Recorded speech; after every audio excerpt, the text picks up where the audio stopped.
प्यारे रूहानी भाई बहनों, ओम शांति। डेट 25 अप्रैल 2026 है आज। और आज हम शिव बाबा की मधुर मुरली का विचार सागर मंथन करेंगे। हम सब मिलकर इस गहन अध्ययन में चलेंगे। तो सबसे पहले ज़रा एक पल के लिए कल्पना कीजिए ना कि हम एक ऐसे विमान में बैठे हैं जो करीब 35,000 फीट की ऊंचाई पर है और बाहर भयंकर तूफान है, बहुत ज़्यादा टर्बुलेंस है। यानी एकदम डरावना माहौल बाहर। बिल्कुल, बाहर बिजलियां कड़क रही हैं, विमान बुरी तरह हिल रहा है। लेकिन उस स्थिति में भी हम आराम से अपनी सीट पर आंखें बंद करके सो रहे हैं। कोई घबराहट नहीं, कोई डर नहीं। ऐसा क्यों? ऐसा इसलिए क्योंकि हमें ना पर्सनली ये पता है कि उस ऑटो पायलट सिस्टम को दुनिया के सबसे महान और अचूक इंजीनियर ने डिजाइन किया है। क्या बात है, बहुत ही सुंदर एग्जाम्पल है ये। और आज की शिव बाबा की मुरली ना ठीक इसी स्तर के, इसी लेवल के अटूट विश्वास की मांग करती है हमसे। ये मुरली हमें बताती है कि परमपिता परमात्मा एक बहुत दूर देश से आए हैं ताकि आत्माओं के लिए एक नया राज्य, जिसे हम स्वर्ग कहते हैं, वो स्थापित कर सकें। अरे वाह! लेकिन स्वर्ग स्थापित करना कोई छोटी बात तो नहीं है ना? बिल्कुल नहीं। ये कोई जादुई छड़ी घुमाकर या रातों रात स्थापित नहीं होता।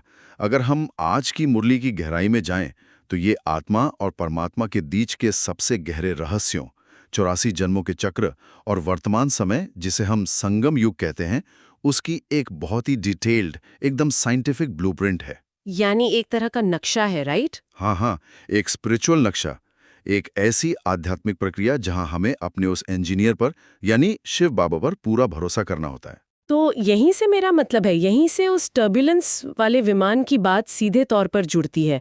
क्योंकि अगर भगवान एक नई दुनिया बना रहे हैं, तो उस नए राज्य के लायक बनने की सबसे पहली शर्त ही है अटूट निश्चय। सही पकड़ा आपने, अटूट निश्चय। हाँ, क्योंकि मुरली में साफ लिखा है कि जिस आत्मा को अटूट निश्चय होता है, उसकी सबसे बड़ी निशानी यही है कि वो आंख बंद करके श्रीमत पर, यानी ईश्वरीय निर्देशों पर चलती है। लेकिन यहाँ एक बड़ा सवाल उठता है मेरे मन में। क्या सवाल? देखिए, आज की मॉडर्न दुनिया में जहाँ बचपन से ही सिखाया जाता है कि हर चीज पर सवाल उठाओ, क्रिटिकल थिंकिंग करो, वहाँ आंख बंद करने का मतलब तो सीधा अंधविश्वास माना जाएगा ना? मतलब क्या हमें अपनी तर्क शक्ति को पूरी तरह खत्म कर देना चाहिए? ये दुविधा बहुत ही स्वाभाविक है। किसी को भी शुरू में ऐसा ही लगेगा। बाहर से देखने पर आंख बंद करना अंधविश्वास लग सकता है, लेकिन सच कहूं तो दोनों में जमीन आसमान का फर्क है। अच्छा, वो कैसे?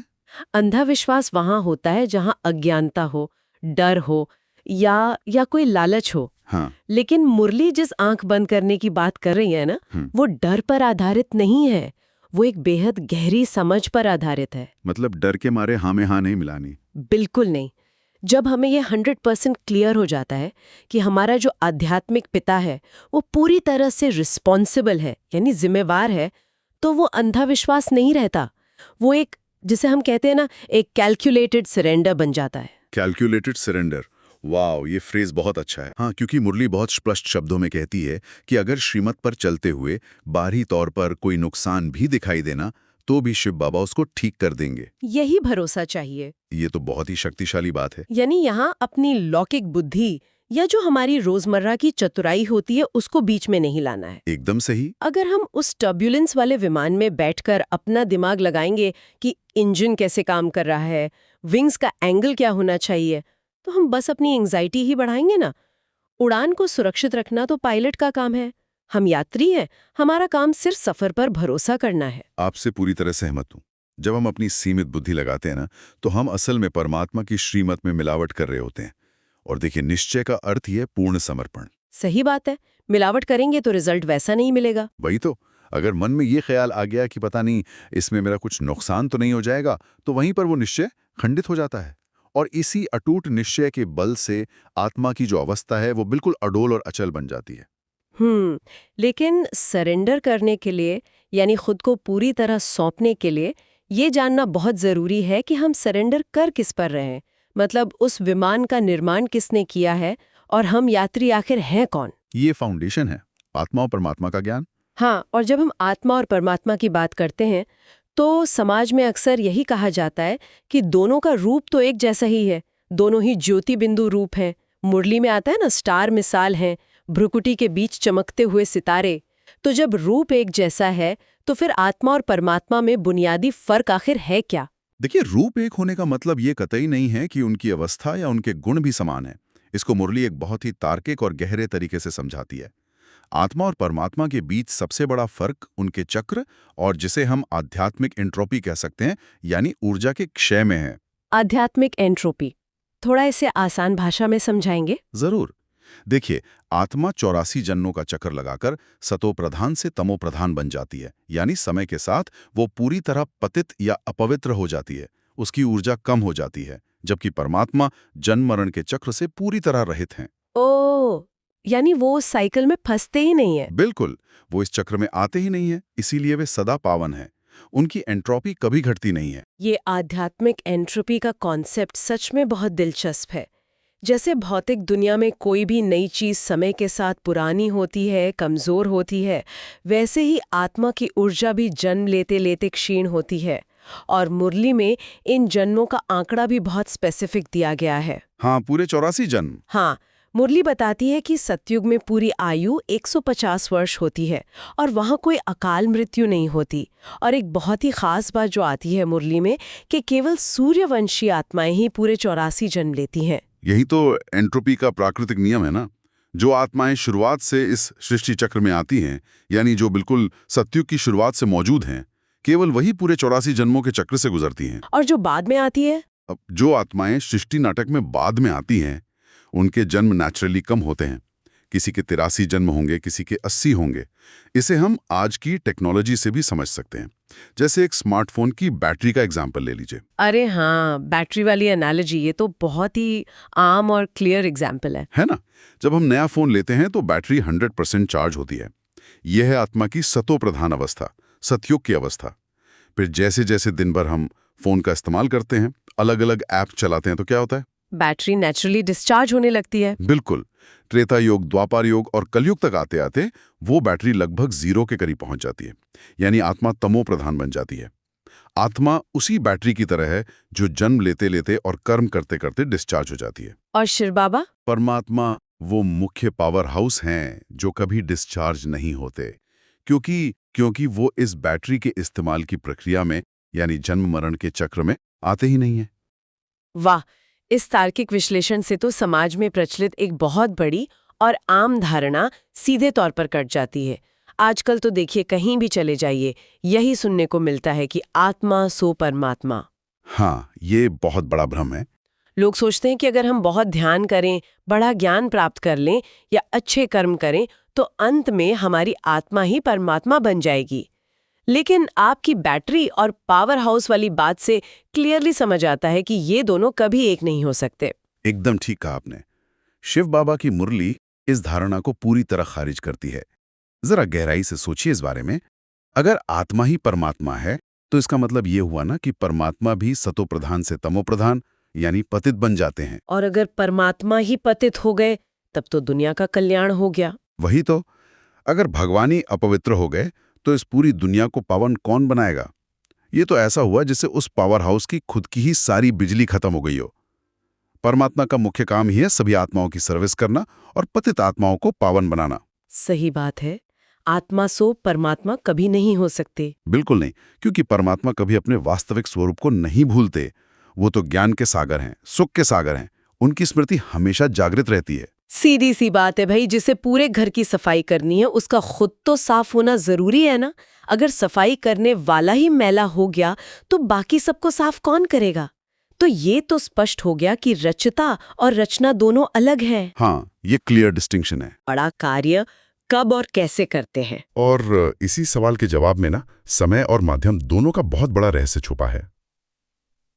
मुरली इस बात को बहुत स्पष्ट करती है कि परमात्मा सतयुग या त्रेता युग में नहीं आते, जिसे ईश्वरीय देश कहा जाता है। क्यों? वहां क्यों नहीं आते? अरे वहां आने का कोई कारण ही नहीं है।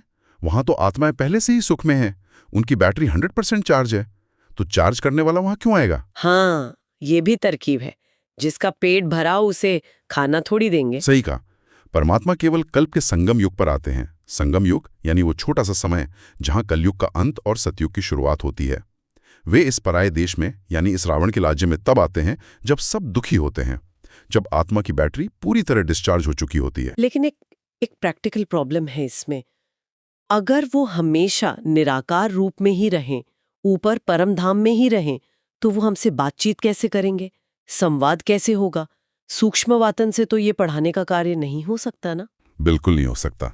हमें सच्चा ज्ञान देने के लिए उन्हें किसी ना किसी फिजिकल माध्यम की जरूरत तो पड़ेगी ही। और वही साकार माध्यम है प्रजापिता ब्रह्मा। देखिए, परमात्मा किसी जानवर या किसी निर्जीव चीज में तो नहीं आएंगे ना। उन्हें ज्ञान सुनाने के लिए एक मानवीय शरीर की आवश्यकता होती है। ब्रह्मा के शरीर रूपी रथ के द्वारा ही वो ज्ञान सुनाते हैं और हम आत्माओं को अडॉप्ट करते हैं, यानी गोद लेते हैं। इसे अगर हम आज के डिजिटल या टेक्नोलॉजिकल नजरिए से देखें तो ये कॉन्सेप्ट बहुत आसानी से समझ आता है। जैसे कल्पना करें कि निराकार परमात्मा एक विशाल क्लाउड बेस्ड एआई आर्किटेक्ट की तरह है। इंटरेस्टिंग है ना? उनके पास ब्रह्मांड का सारा परम ज्ञान और सोर्स कोड रखा है, लेकिन उस सॉफ्टवेयर को इस भौतिक दुनिया में एग्जीक्यूट करने के लिए, दुनिया को बदलने के लिए, उसे किसी न किसी फिजिकल हार्डवेयर में तो डाउनलोड करना ही पड़ेगा ना। बिना हार्डवेयर के तो कोड किसी काम का नहीं। बिल्कुल, बिना हार्डवेयर के चाहे दुनिया की सबसे बेहतरीन कोडिंग क्यों ना हो, वो अकेले कुछ नहीं कर सकती। इसी तरह निराकार परमात्मा को अपना ज्ञान सुनाने और नई दुनिया की उस पूरी कोडिंग को रन करने के लिए ब्रह्मा के शरीर रूपी हार्डवेयर की सख्त जरूरत होती है। ये कंपैरिजन तो बहुत ही सटीक है, और इसके बिना काम बन भी नहीं सकता। बिना वो साकार हार्डवेयर के प्रजा कैसे बनेगी ब्राह्मणों की, और साधारण आत्माएं परमात्मा को पहचानेगी कैसे? शिव बाबा इसी साकार माध्यम से नए राज्य की स्थापना करते हैं और हमें राजयोग सिखाते हैं। मतलब यही वो ट्रांजिशन पीरियड है। हाँ, ये संगम युग का समय ही वो ट्रांजिशन पीरियड है। एक बड़ा सॉफ्टवेयर अपडेट का समय है, जहां पुरानी दुनिया का जो करप्ट हो चुका सिस्टम है उसे डिलीट किया जा रहा है और नई दुनिया का एक बिल्कुल फ्रेश, एकदम नया ऑपरेटिंग सिस्टम इंस्टॉल किया जा रहा है। अच्छा, अगर एक नया ऑपरेटिंग सिस्टम इंस्टॉल हो रहा है तो इस पूरी प्रक्रिया में हमारा क्या काम है? इस अपडेट के टाइम पर आत्माओं की वास्तविक भूमिका क्या होती है? आज की मुरली हमें स्पेसिफिकली क्या करने के लिए प्रेरित कर रही है? बाबा का जो विजन है ना, वो बहुत ही स्पष्ट और बहुत ऊंचा है। वो चाहते हैं कि सभी आत्माओं को सुखधाम का मालिक बनाया जाए। मुरली में इसके लिए सीधा निर्देश है कि पहला, किसी को दुख नहीं देना है, और दूसरा, ईश्वरीय सेवा में अपनी हड्डियां देनी है। हड्डियां देनी है? हाँ, हड्डियां देने का अर्थ है पूर्ण रूप से समर्पित होकर अथक सेवा करना। जैसे हमने दधीची ऋषि की कहानी सुनी है ना, जिन्होंने देवताओं के लिए अपनी अस्थियों तक का दान कर दिया था, बिल्कुल वैसे ही अपना समय, अपने संकल्प और अपना सब कुछ ईश्वरीय कार्य में लगा देना है। हड्डियां देना या अपना सब कुछ न्यौछावर करना, ये सुनने में तो बहुत ही महान और एकदम पोएटिक लगता है। लेकिन अगर हम थोड़ा प्रैक्टिकल होकर सोचें। हाँ, बताइए। देखिए, जब एक इंसान लगातार सेवा करता है, बहुत भाग दौड़ करता है, लोगों से मिलता है, तो थकान तो होती है ना। अगर हम अपना सब कुछ ईश्वरीय कार्य में लगा दें, 2400 घंटे उसमें रहें, तो क्या आत्मा किसी पॉइंट पर आकर टूट नहीं जाएगी? क्या उसको एक स्पिरिचुअल थकान या बर्नआउट नहीं होगा? बहुत अच्छा पॉइंट उठाया आपने। और इसी खतरे को भांपते हुए मुरली एक बहुत बड़ी और सीधी चेतावनी भी देती है। मुरली हमें सचेत करती है कि कई बार दिन रात सेवा करते करते ना देहाभिमान के कारण माया का सामना होता है, जिसे आज की मुरली में ग्रहाचारी या एक्लिप्स कहा गया है। ग्रहचारी, जैसे ग्रहण लग जाता है। बिल्कुल, जैसे सूर्य ग्रहण के समय सूरज की रोशनी छुप जाती है और दिन में ही अंधेरा छा जाता है, ठीक वैसे जब आत्मा पर ग्रहाचारी बैठती है तो उससे ज्ञान उठाया नहीं जाता। उसकी जो आध्यात्मिक स्थिति है वो तेजी से नीचे गिरने लगती है और उसे ज्ञान, सेवा, सब कुछ एक बोझ लगने लगता है। ये जो ग्रहचारी की बात है ना, इसे मैं थोड़ा और खोलना चाहूंगी। जरूर।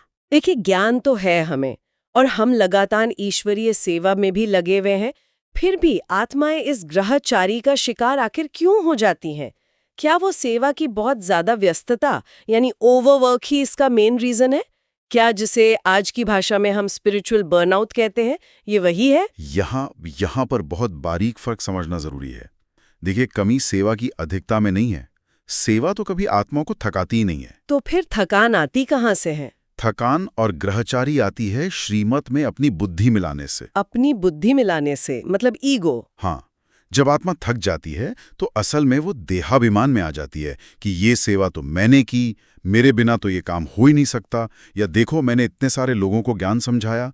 जब ये मैंपन आता है ना, तब वो ईश्वरीय निर्देशों से भटक जाती है। अच्छा। जब ये कर्तापन का अहंकार आता है तो माया को दरवाजा मिल जाता है प्रवेश करने का। तो ये जो बर्नआउट है ना, ये फिजिकली शरीर का नहीं है, ये अपने सर पर झूठे अहंकार का एक भारी बोझ उठाने का नतीजा है। अरे बाप रे, ये तो बिल्कुल मॉडर्न इम्पोस्टर सिंड्रोम या एंजाइटी का एक स्पिरिचुअल वर्जन लग रहा है मुझे।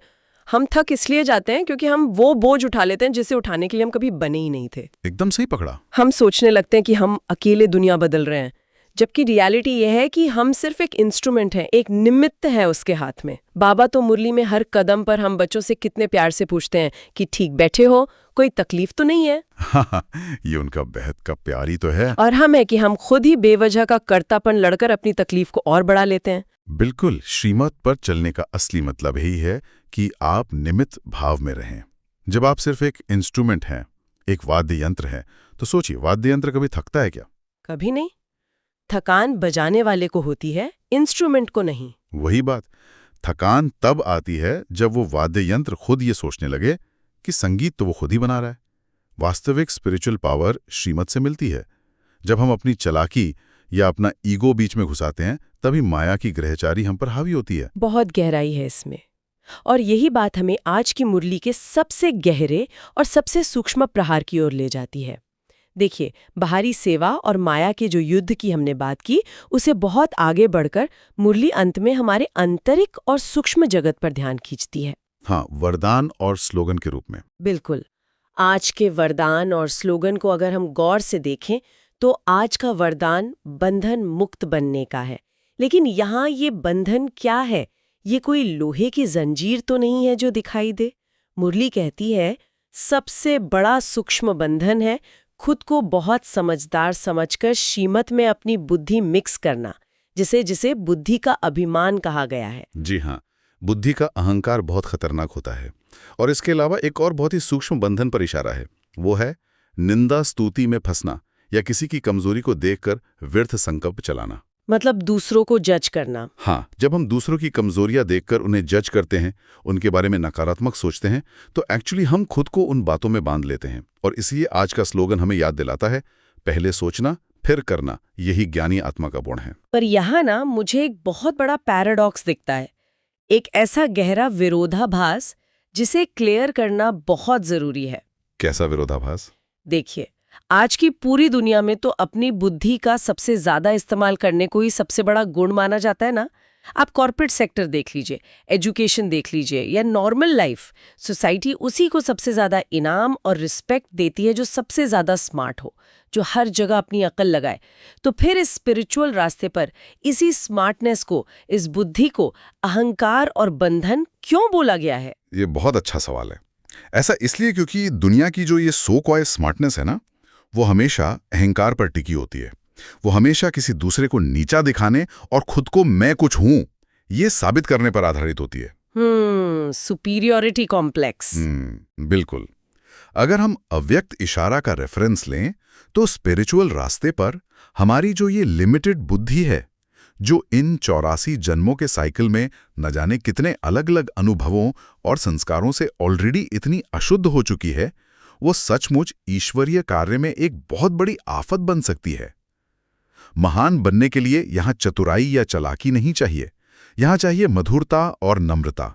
यानी दुनिया के हिसाब से सबसे आगे निकलने की होड़ लगी है, लेकिन आध्यात्म कहता है कि सबसे महान वो है जो झुकना जानता है। सही पकड़ा आपने। अव्यक्त इशारा ये भी बहुत क्लियरली समझाता है कि जो आत्माएं अभी जिन्होंने नया नया ज्ञान लिया है और जो अल्पकाल का मननशन चाहती हैं, जिन्हें अपनी बुद्धि का अभी भी बहुत अहंकार है, हमें उनसे टकराना नहीं चाहिए। मतलब उनसे बहस नहीं करनी है चाहिए। वाओ। अपनी सो कॉल्ड अकल को किनारे रखकर सामने वाले को पूरा सम्मान देना और क्षमा भाव रखना ज्ञान मार्ग में यही सबसे बड़ी और सच्ची समझदारी है। ये बातें सच में दुनिया के नजरिए से पूरी तरह उल्टी हैं। दुनिया हर जगह चीख चीख कर कहती है प्रूव योरसेल्फ, खुद को साबित करो हर जगह। और हमारा अध्यात्म कहता है लूज योरसेल्फ, अपने उस अहंकार को पूरी तरह मिटा दो। सच्ची समझदारी झुकने में और सरेंडर करने में है, ना कि आर्ग्यूमेंट्स में, अपने ईगो को जिताने में। ये तो हमारी आम बुद्धि का सबसे बड़ा डिकंस्ट्रक्शन हो गया। हाँ, अहंकार का टूटना जरूरी है। क्योंकि जब तक हम ये एक्सेप्ट नहीं कर लेते कि हमारी बुद्धि कितनी सीमित है, तब तक हम उस असीमित परमात्मा के ज्ञान को किसी भी हाल में ग्रहण नहीं कर सकते। एक भरा हुआ ग्लास और पानी कैसे लेगा? क्या मिसाल दी है। और देखिए, जब हम इन बारीकियों को समझकर अपने जीवन में उतारते हैं ना, तो आत्मा ऑटोमेटिकली बहुत शक्तिशाली बन जाती है। वो जो बुद्धि का छोटा सा सूक्ष्म बंधन था वो टूट जाता है और माया की गिरहचारी का सारा असर भी धीरे धीरे खत्म होने लगता है। चलिए, तो बातों बातों में आज के इस पूरे विचार सागर मंथन का एक क्विक समरी देख लेते हैं कि हमने आज यहाँ से क्या क्या एक्सट्रैक्ट किया। हाँ, जरूर रिकैप करें।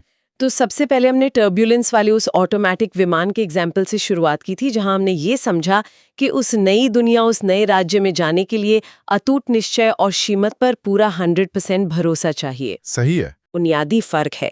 और ये भी क्लियर किया कि क्यों परमात्मा कभी जन्म मरण के चक्कर में नहीं फंसते। और उस आत्मा सो परमात्मा वाले भ्रम को भी तोड़ा। बिल्कुल। उसके बाद हमने ये देखा कि संगम युग के इस विशाल सॉफ्टवेयर अपडेट के टाइम पर निराकार भगवान को आखिर ब्रह्मा के फिजिकल हार्डवेयर की जरूरत क्यों पड़ती है। और लास्ट में, लेकिन सबसे इम्पोर्टेंट बात, हमने ये सीखी कि सेवा करते हुए उस अहंकार, उस कर्तापन और मैंपन के भारी बोझ से कैसे बचना है, अपनी ही बुद्धि के अहंकार से मुक्त होकर नम्रता कैसे धारण करनी है। देखा जाए तो ये सारे के सारे पॉइंट्स अलग अलग दिशाओं से आकर ना एक ही सेंटर पॉइंट पर मिलते हैं, और वो सेंटर पॉइंट है पूर्ण समर्पण और ईश्वरीय आज्ञाकारिता, एकदम टोटल सरेंडर। तो अब वक्त है कि हम इन गहरी बातों को सिर्फ चुनकर यहाँ छोड़ ना दें, इन्हें प्रैक्टिकल लाइफ में, अपने आचरण में उतारना बहुत जरूरी है। तो आज दिन भर शिव बाबा की इस मुरली का अच्छे से अभ्यास करने के लिए और उस माया की ग्रहचारी से खुद को बचाए रखने के लिए हम कुछ अच्छे स्वमान यानी सेल्फ रिस्पेक्ट के पावरफुल टिप्स अपने ध्यान में रख सकते हैं। हम सब मनी मन इन 3 संकल्पों को रिपीट कर सकते हैं। सुनने वाले भाई बहने इन्हें जरूर नोट करें। पहला स्वमान है, मैं एक निश्चय बुद्धि श्रीमत पर चलने वाली श्रेष्ठ आत्मा हूँ। देखिए, जब भी आपके मन में कोई डाउट आए, कोई शंका उठे, तो इस स्वमान से खुद को याद दिलाइए कि पायलट पर भरोसा रखना ही सफर का नियम है। बिल्कुल। दूसरा स्वमान है, मैं बुद्धि के अभिमान से मुक्त एक पूर्णतः बंधन मुक्त आत्मा हूँ। दिन में जब भी ऐसा लगने लगे ना कि मैं सबसे ज्यादा समझदार हूँ और दूसरा बेवकूफ है, तो तुरंत इस संकल्प से उस ईगो को वहीं तोड़ दीजिए। ये बहुत जरूरी है आज के टाइम में। और हमारा तीसरा और आखिरी स्वमान है, मैं मधुरता और नम्रता के गुण से भरपूर महान आत्मा हूँ। अगर कोई इंसान आपके ईगो को हर्ट करे, तो उसे टकराने के बजाय इस स्वमान को याद रखिए और उन्हें आगे बढ़कर सम्मान दीजिए। मेरा ये मानना है कि जो भी आत्मा इन स्वमानों को आज दिन भर एक शक्तिशाली कवच की तरह अपने आसपास इस्तेमाल करेगी, उसकी आंतरिक चेतना ऑटोमेटिकली बहुत ऊंची उठेगी। फिर उसे व्यर्थ के नेगेटिव संकल्प नहीं सताएंगे और वो हर सिचुएशन में बिल्कुल अडोल और अचल रहेगी। एकदम सच। आज की मुरली के इन डीप पॉइंट्स ने तो हमें हमारे अपने ही मन और बुद्धि के काम करने के पैटर्न को एकदम नए एंगल से देखने पर मजबूर कर दिया है। सचमुच। और इसी गहरे आत्मनिरीक्षण के साथ ना हम आज के इस विचार सागर मंथन को एक बहुत ही गहरे और थोड़ा सोचने पर मजबूर करने वाले विचार के साथ वाइंड अप करना चाहेंगे। जरूर बताइए। देखिए, मुरली हमें बार बार यही याद दिलाती है कि हमारा वो रूहानी पिता सर्वशक्तिमान है, जो इस पूरी विशाल सृष्टि का अकेला रचेता है। अब जरा शांति से 1 मिनट सोचिए। जब इस ब्रह्मांड का सबसे महान डायरेक्टर हमारी लाइफ की और इस पूरी दुनिया के बदलाव की स्क्रिप्ट लिख रहा हो, तो क्या अपनी इस छोटी सी लिमिटेड बुद्धि से उस परफेक्ट स्क्रिप्ट में छेड़छाड़ करना या उसमें बदलाव करने की कोशिश करना हमारी सबसे बड़ी बेवकूफ़ी नहीं होगी? दुनिया में जो इंसान सबसे ज्यादा चतुर और समझदार बनने की कोशिश करता है ना, ध्यान दीजिएगा, वो अक्सर सबसे ज्यादा स्ट्रेस और एंग्जाइटी में जीता है। सच्ची और सबसे बड़ी समझदारी तो बस इस बात को खुशी खुशी स्वीकार करने में है कि हमारी बुद्धि अभी अपूर्ण है और उसका जो मास्टर प्लान है वो एब्सोल्युटली परफेक्ट है। आप सब इस बात पर मनन जरूर कीजिएगा। क्या गजब का विरोधाभास है ये जिंदगी का। अज्ञानी होने को स्वीकार कर लेना ही असल में सबसे बड़ा ज्ञान है। जब उस परम रचयिता ने ही हमारी स्क्रिप्ट लिखी है, तो हमें बस एक्टर बनकर अपना वो स्पेसिफिक किरदार पूरी ईमानदारी और नम्रता से स्टेज पर निभाना है। अपना दिमाग स्क्रिप्ट में नहीं लगाना। तो चलिए भाई बहनों, उसी ऑटोमेटिक स्पिरिचुअल विमान में आज बैठिए, अपनी सीट बेल्ट आराम से बांधिए, सारी बेकार की चिंताओं को साइड में रखकर आंखें बंद कीजिए और बस उस सर्वशक्तिमान इंजीनियर के दिए गए निर्देशों यानी श्रीमत का शांति से आनंद लीजिए। प्यारे रूहानी भाई बहनों, ओम शांति।